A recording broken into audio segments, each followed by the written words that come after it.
Former President Donald Trump's efforts to play kingmaker have had, up to this point, a mixed record of success in high-profile Republican primaries this year. But one area where he has proved influential is helping elevate former officials from his administration who are running for office. The latest example came this week. CNN projected late Thursday that Ryan Zinke, a former congressman who served as Interior Secretary under Trump, won the GOP primary that took place Tuesday in Montaña's 1st Congressional District. It was not an easy victory for Zinke, who resigned from his post at the Interior Department in 2018 following a series of ethics-related controversies. As Zinke ran against 4 other Republicans in the primary, he also faced questions about his residency. Ultimately, Zinke eked out a 2-point victory. Trump's involvement, then, may have made the difference. Several other former Trump officials have advanced to the general election recently. All the way back in February 2021, Trump endorsed his former aide Max Miller in his primary challenge to Rep.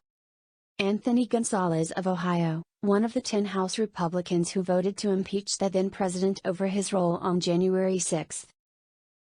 Later in the year, Gonzalez announced he would not run for re-election. Following the redistricting process, Miller ended up running in the same district as GOP Rep. Bob Gibbs, who also decided against seeking another term. Miller has faced allegations of abuse from his ex-girlfriend, which he has denied, and was subpoenaed late last year by the House Select Committee investigating January 6. Still, Miller cruised to victory in his May 3 primary. In Pennsylvania, Jim Bognett, a former Export-Import Bank official in the Trump administration, comfortably won the GOP primary in the state's 8th district on May 17 after receiving the former president's endorsement a few weeks prior. The most notable member of the Trump administration running for office this year is Sarah Huckabee Sanders, the former White House press secretary. Just days after Trump left office, Sanders entered the race for Arkansas governor with the former president's support. From there, it was smooth sailing for Sanders, who is the daughter of former Arkansas Gov. Mike Huckabee. She won the May 24 GOP primary with 83% of the vote. And looking ahead to next week's primary in South Carolina, Trump is backing Katie Arrington, a former Defense Department official, in her GOP primary challenge to Rep. Nancy Mace, whom the former president has viewed as insufficiently loyal. In all of these cases, the candidates featured Trump prominently in their campaign ads and websites.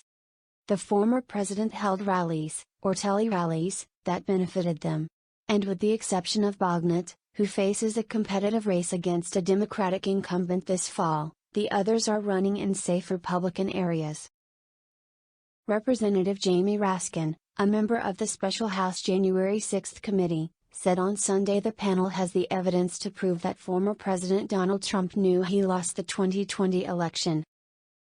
The Maryland Democrat told host Dana Bash on CNN's State of the Union that the committee's first hearing on the Jan. 6, 2021, assault on the Capitol pierced the sound barrier, and he hopes Americans continue paying attention to the evidence the committee brings forth. More than 20 million viewers tuned into the hearing on Thursday night. The next hearing is Monday morning. I think we can prove to any reasonable, open-minded person that Donald Trump absolutely knew because he was surrounded by lawyers, Raskin said. I think any reasonable person in America will tell you, he had to have known he was spreading a big lie. He continues to spread it to this very day.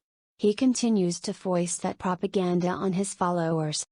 The committee also has enough evidence to prove that several Republican members of Congress sought pardons from Trump after the assault on the Capitol, Raskin said.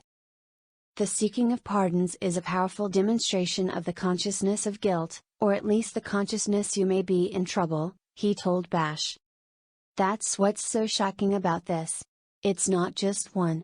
Raskin said the committee will release further details about who sought a pardon in due course. Appearing on ABC's This Week, Representative Adam Schiff, Democrat California, chair of the House Intelligence Committee and a member of the Jan. 6 panel, reiterated that the committee will show the evidence that we have that members of Congress were seeking pardons. To me, I think that is some of the most compelling evidence of a consciousness of guilt. Why would members do that if they felt that their involvement in this plot to overturn the election was somehow appropriate? He said. So, we'll present the evidence that we have, as the vice chair outlined, along with the evidence of other actions that were taken by members of the Congress.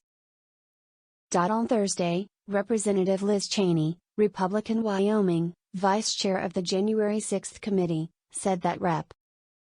Scott Perry, RPA, was one of the lawmakers who contacted the White House to seek a pardon.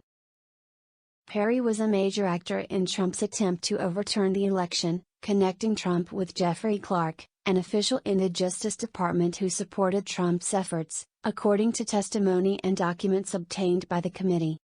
Perry has denied the accusation, calling it a shameless and soulless lie.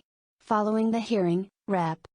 Alexandria Ocasio-Cortez, DNY, took to Twitter to ask Republican Reps.